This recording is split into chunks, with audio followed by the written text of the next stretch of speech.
அதிமுக பாஜக கூட்டணி உறுதியானாலும் கூட்டணி ஆட்சியா என்ற கேள்வி தொடர்ந்து கொண்டே இருக்கிறது.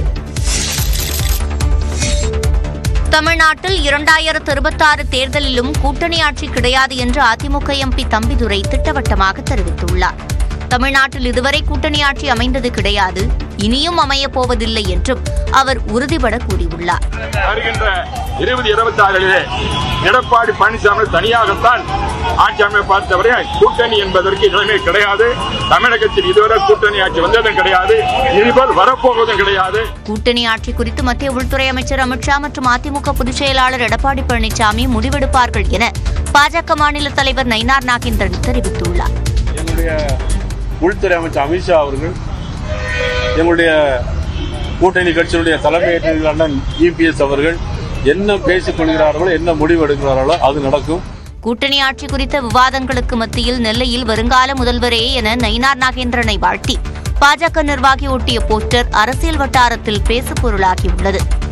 இந்நிலையில் அதிமுகவின் முக்கிய முடிவு கூட்டணி நிலைப்பாடு பற்றி கட்சி தலைமை உரிய முறையில் தெரிவிக்கும் என்றும் இதுபற்றி தலைமையின் அனுமதியின்றி நிர்வாகிகள் பேட்டி தரக்கூடாது என்றும் அக்கட்சியின் பொதுச் செயலாளர் எடப்பாடி பழனிசாமி உத்தரவிட்டுள்ளார். அதிமுக பாஜக கூட்டணியில் தலைமை எடுப்பதுதான் இறுதி முடிவு என்று நயினார் நாகேந்திரன் தெரிவித்துள்ளார். பாஜக தமிழ்நாடு மாநில தலைவராக தேர்ந்தெடுக்கப்பட்ட அவருக்கு சென்னையில் அக்கட்சி சார்பில் பாராட்டு விழா நடைபெற்றது. அதில் பேசிய அவர் தமிழ்நாட்டில் வருகின்ற தேர்தலை தொடர்ந்து பாஜக MLA-க்கள் எண்ணிக்கை அதிகரிக்கும் என்று கூறினார். இன்றைக்கு 4 பேர் இருக்கிறோம். கூட்டணியுடைய முடிவாக பார்த்து நிச்சயமாக பல MLA-க்கள் சட்டமன்றத்தில் நுழைவார்கள்.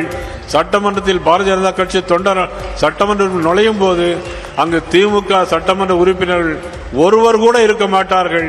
முன்னதாக பேசிய தமிழிசை தமிழ்நாட்டில் பாஜக ஆட்சி அமையும் போது சட்டப்பேரவையிலும் செங்கோல் நிறுவப்படும் என்று தெரிவித்தார்.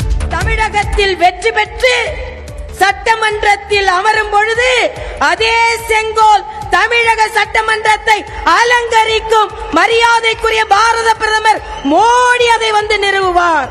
தமிழ்நாட்டில் இந்த முறை நிச்சயமாக தாமரை மலரும் என்று கூறினார். டாஸ்மாக் தலைமை அலுவலகத்தில் சோதனை மேற்கொண்ட போது அதிகாரிகள் துன்புறுத்தப்பட்டதாக பொய்யான தகவல்களை கூறி வழக்கை திசை திருப்ப முயல்வதாக அமலாக்கத்துறை குற்றம் சாட்டியுள்ளது. டாஸ்மாக் தலைமை அலுவலகத்தில் நடத்தப்பட்ட சோதனையை சட்டவிரோதமானது என அறிவிக்க கோரி டாஸ்மாக் நிர்வாக இயக்குநர் மற்றும் தமிழ்நாடு